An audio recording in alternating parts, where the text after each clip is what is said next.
রান্না করতে কোথায় গিয়েছিলেন? পঞ্চপল্লী। পঞ্চল্লি গিয়েছিলেন, তা ওখানে মোটামুটি খাওয়া দাওয়ার আগে প্রথম ব্যাচ বসার আগে আমি বিলাট দিচ্ছি। কেন?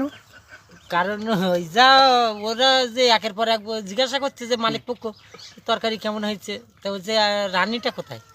তো চেষ্টা করতে গিয়ে আমার আর চেষ্টা করে বাচ্চারা আমি জিনিসপত্র ও সেটা আমি তৈরি করতে পারবো, কিন্তু আমি চলে গেলে আর কেউ কিভাবে আমি আর থাকতে পারবো। হ্যাঁ, তা আপনি চলে আসলেন কেন?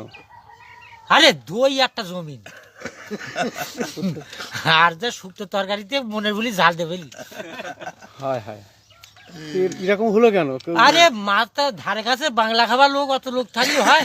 তা আপনি সুস্থ ছিলেন তো? না না, আমি অসুস্থ ছিলাম বলে তো তরকারি অসুস্থই। ও তাহলে মানে শেষ অবধি ছিলেন না? আরে শেষ কি, প্রথমে থালা দেওয়ার সাথে সাথে আমি বিলি পড়ি।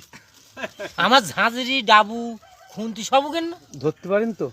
আমার তাড়ি ধরবে সেরকম ভাবে আমি বিলি আট দেন। তাহলে তো মাল মেন কথা আমার ওই জায়গায় দুটো জিনিস রয়েছে, লঙ্গি গামছার আর জাঙ্গিয়া। ওই 2-3টে জিনিস আমার দিতেই হবে, সে টাকা না দেয় না দেখ, ঝাঁঝরি না দেয় না দেখ, ও আমি আবার কিনে নেবো না। তা আপনি ভালো হয় প্র্যাকটিস না করে আরে প্র্যাকটিস করা ছিল ভালো থেকে ওই জায়গায় বুঝতে পারিছি যে এত মাতালের চাপ থাকবে।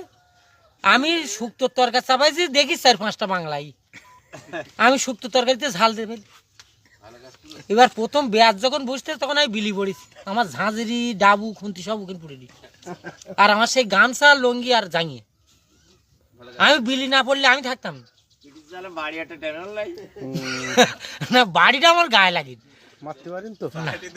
যাই করে আপনাদের আশীর্বাদে আমি আর কোথাও গিয়ে আমি গায়ে মার গিয়ে বাড়ি আসি। তাহলে তো ওই এলাকায় মানে জীবনের মতো যাওয়া বন্ধ হয়ে গেল। না না না, আবার 4-5 দিন পরে আবার একটা আছে, সেদিন কি ভালো হবে?